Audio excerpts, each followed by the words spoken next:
we're in a moment right now where inflation is on the rise, right? Gas prices are supposedly on the rise as well. They are in some places and others less so.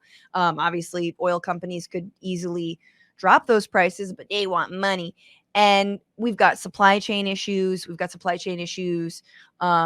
In terms of getting all kinds of goods, right? And it's putting the hurt on a lot of people, specifically American consumers. That hurt is not comparable to real hurt, as in, someone suffering war in Ukraine.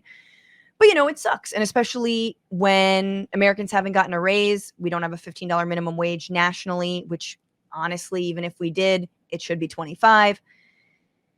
But so I was doing some reading, no big deal. And I love the American Prospect. By the way, I started writing their back page column. Which no, it's not that kind of a back page, but no, it's just like a humorous column. It's humorous.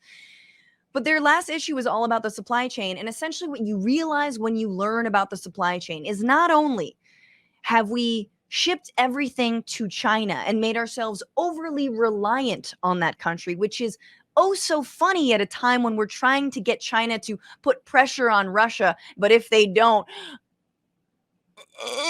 what are we gonna do? Fucking nothing. What can we do? Like they have us by the balls economically, but not because, and again, my reaction is not based on xenophobia. It's not based on a knee-jerk right-wing China, this or that. It's the broad bipartisan consensus to allow corporations to do whatever the hell they want at the expense of workers and consumers.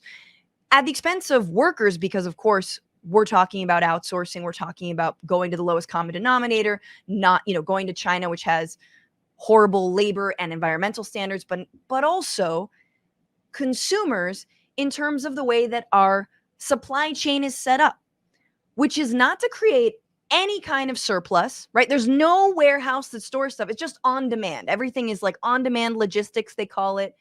And that maximizes profits for shareholders.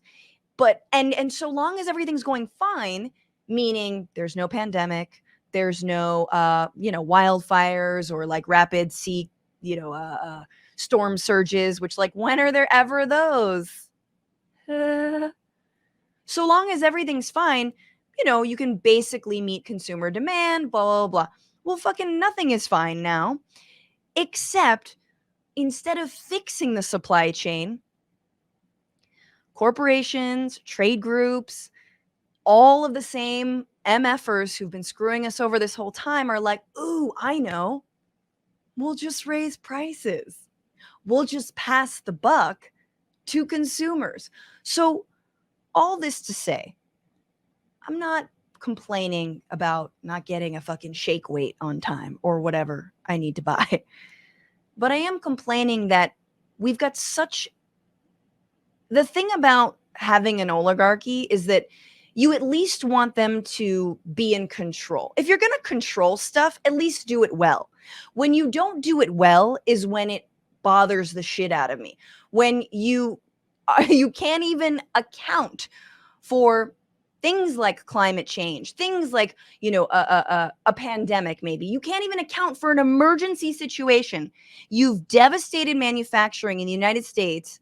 You've shipped it elsewhere, and then you've got no plan except let's pass the buck to the consumer. That's your fucking plan. We're going to raise prices again. We're going to underpay workers. They should be grateful. So that makes me mad. Now, apparently the Biden administration is taking some small steps, so I would love to delve into this more. Maybe I can get someone who actually knows what they're talking about instead of just whining about it, to come on. So I'm mad about that. And as someone who eventually wants to be able to afford a home, fucking, that's on my mind.